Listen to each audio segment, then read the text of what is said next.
I always tell my grandchildren that life isn't about how much you have, but how much love you can give before you go.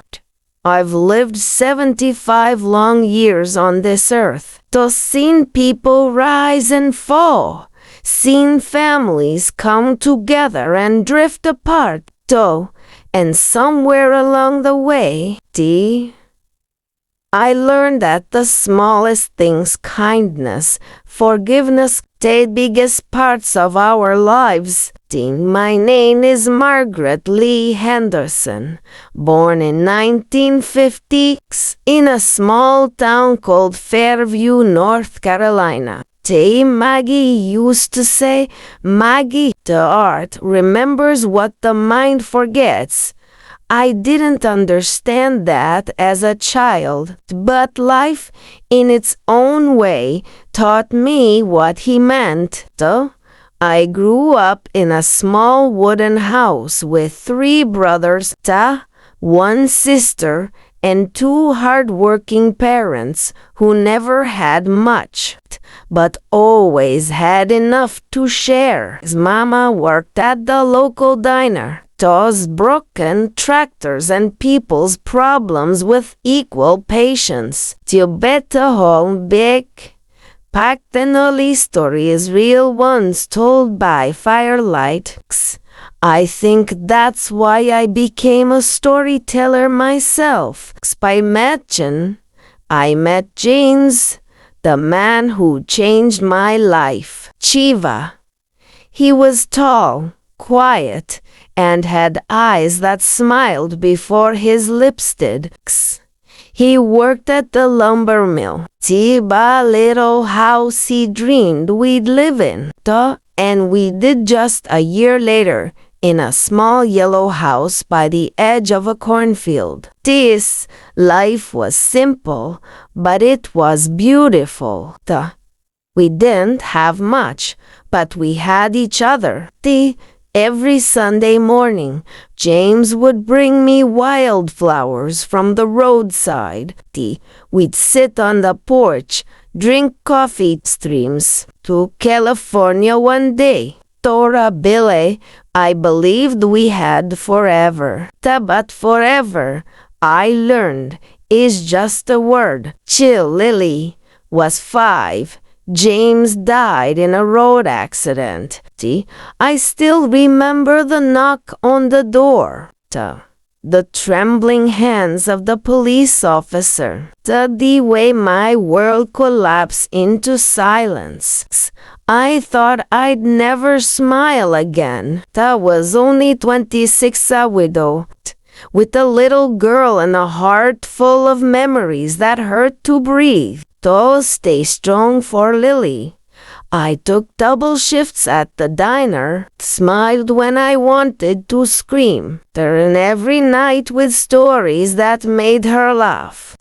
Even when my heart was breaking, sometimes I'd sit by the window after she fell asleep, looking out into the darks, whispering to James, I hope you can see us. I hope you're proud. Worked. I saved, I survived. But in trying to protect my daughter from pain, I forgot to show her that love sometimes means letting people in. When she turned 18, she said she wanted to move to New York to find herself. I tried to stop her. But she left with tears in her eyes and silence between us. For years, we didn't speak. I'd send letters. She never replied. Every birthday, every Christmas, I played for her, hoping she might walk through the door. But the door never opened. Thibault told me to move on, but how do you move on from your own child? I found comfort in the small things again, my garden, my church, my neighbors. I learned to bake pies that made people smile. and slowly the house didn't feel so empty anymore. Life didn't give me what I wanted, but it gave me reasons to keep going. Tervenda's daddy years later, I got a phone call. It was Lily. Her voice trembled. She said, Margaret, I'm sorry. The moment those 3 words healed years of pain. She told me she'd been through a lot. A failed marriage, loneliness, and regret. So I didn't ask questions. I just said, come home, honey. When she came, I saw not my little girl, but a woman who had fought her own battles. Her hair was grayer, her eyes softer. She cried in my arms like she was 5 again. And I realized something that night. Sometimes love has to let go to find its way back. We spend the winter talking, laughing, remembering that we planted roses in the garden, all the recipes, and started every morning with coffee on the porch just to light a yes to with James one day. Lily asked me, Ma, how did you never give up? I smiled and said, because life doesn't wait for perfect moments. Darling, it's made of broken ones that you learn to hold gently. Now when my grandchildren visit, I tell them this story.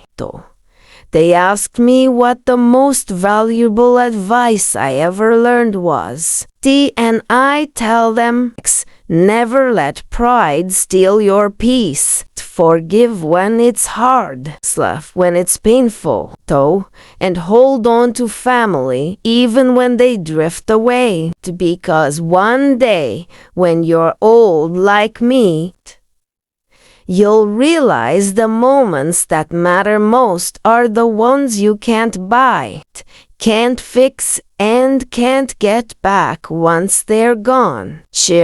Sometimes I walk down to the garden where those roses still bloom. One reminds me of someone I've loved and lost, and I whisper, thank you for the lessons. Solara Kiwa. Lily taught me forgiveness. And life taught me patience. Now I know happiness isn't a place, it's a choice you make every morning. So, if you're listening to me, child, remember what Grandma says. Don't rush life. Don't measure it in money or success. Measure it in smiles, hugs, and the people who stay when the world turns cold. Because at the end of the day, all that matters is love.